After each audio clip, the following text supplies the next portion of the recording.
Magandang araw sa inyo lahat. Ang impeachment complaint na inendorso ng akbayan ay isang papel na walang kalakip na kahit anong ebidensyang magpapatunay sa mga paratang na isinasaad dito. Hindi na ito bago. Matatandaan na ang impeachment laban sa akin ay naging sagot nila sa aking pag-alis sa gabinete. Isang hakbang na isinagawa dahil hindi na maipaliwanag ng Pangulo ang patuloy na pagkalugmok ng bayan sa kahirapan, dulot ng kanyang kapabayaan at bisyo. Noong 19th Congress, binuksan pa nila ang isang Investigation in Aid of Legislation.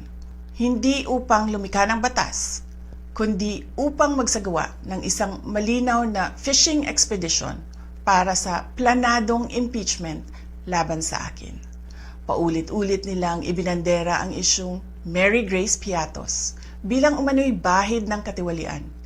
Kahit na sa kabila ng lahat ng investigasyon ay wala silang naipakitang kahit isang direktang paglabag sa paggamit ng confidential funds. Sumunod na dito ang bentahan ng mga pirma para sa impeachment at ang mga tinaguriang for later release projects na ipinangako umano sa ilang miyembro ng Kamara upang itulang ang impeachment laban sa akin. Mga pangyayaring mismong inamin na ng ilang mambabatas sa kanilang mga naging pahayag.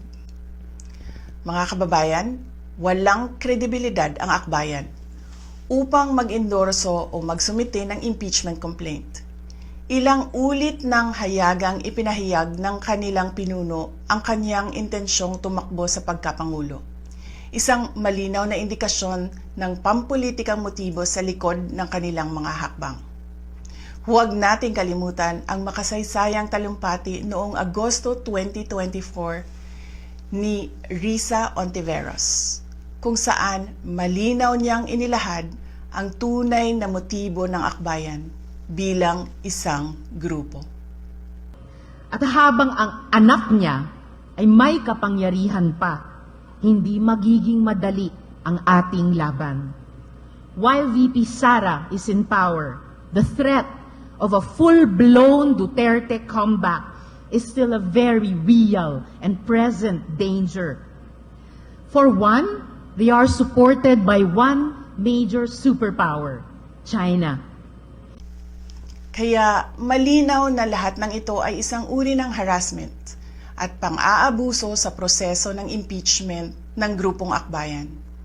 Hindi malinaw kung ano ang ipinaglalaban nila para sa kaayusan ng bayan, pero napakalinaw ng kanilang pamumulitika at pagpapahirap sa usaping diplomasya ng ating bansa.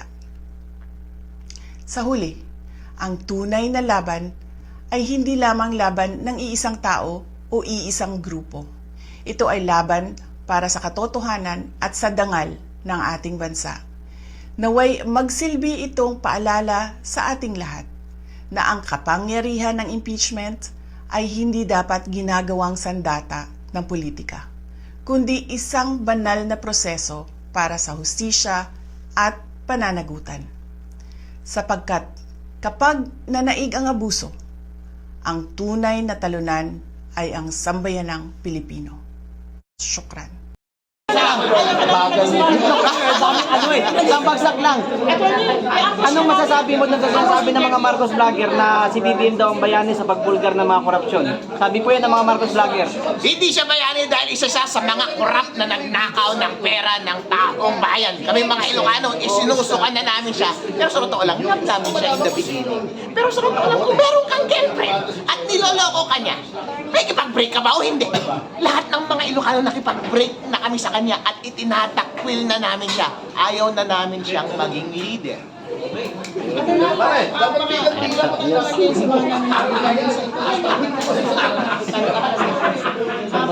Hindi kayo sumay nung money nag-file. At bakit ngayon wala? Naka-on ba yan? Siyempre dahil tayo naunahan. Yun ang mga napaghandaan ba natin yung ginagawa nila na inunahan tayo para itignan yung mga pag-file natin at maharap?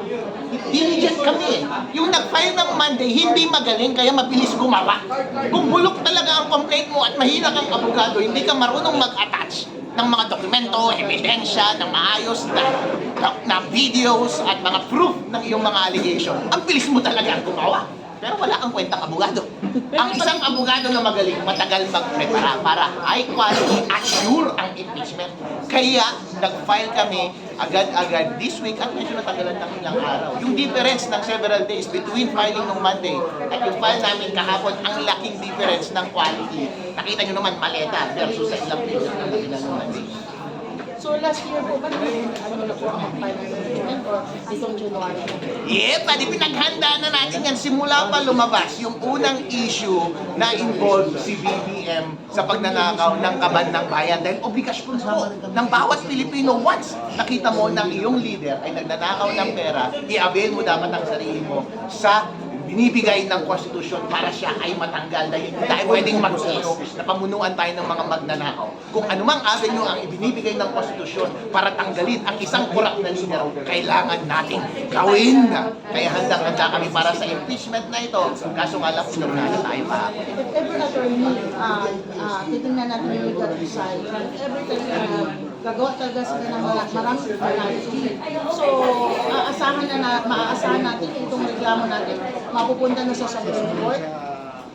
Sabi ng mga kasama ko kanina, seryosong kinokonsidera namin. Pero, Solskjaer, yung deputy mo, lalo ka na BBM, kabahan na kayo.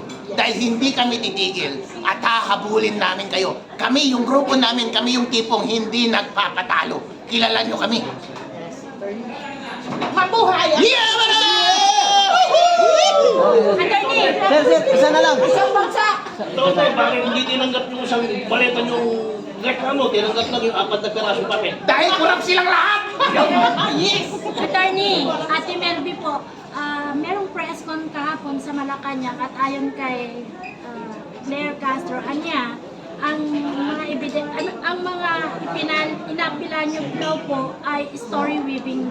Ano po yung reaction mo doon? Story weaving, sila actual na dinemonstrate na nila video, live, exclusive, mula sa camera ng isa sa mga complainant. Sila na mismo ang nag-demo ng kanilang kasamaan at kakurapan at mga katiwalian. Malinaw sa House Rules, sa Constitution na dapat tanggapin. As a matter of course, ministerial duty ng Secretary General's Office ng House of Representatives na tanggapin ang complaint for impeachment against kay BBM. Bakit hindi mo tinanggap? Wala kang dahilan. Ang sinabi lang, wala daw siyang authority. Idol ang authority mo. Nasa batas. Baka yung stamp attorney dala-dala niya yung secretary niya. Dala-dala sa bakasyon, attorney. Walang imo. Yep, buddy!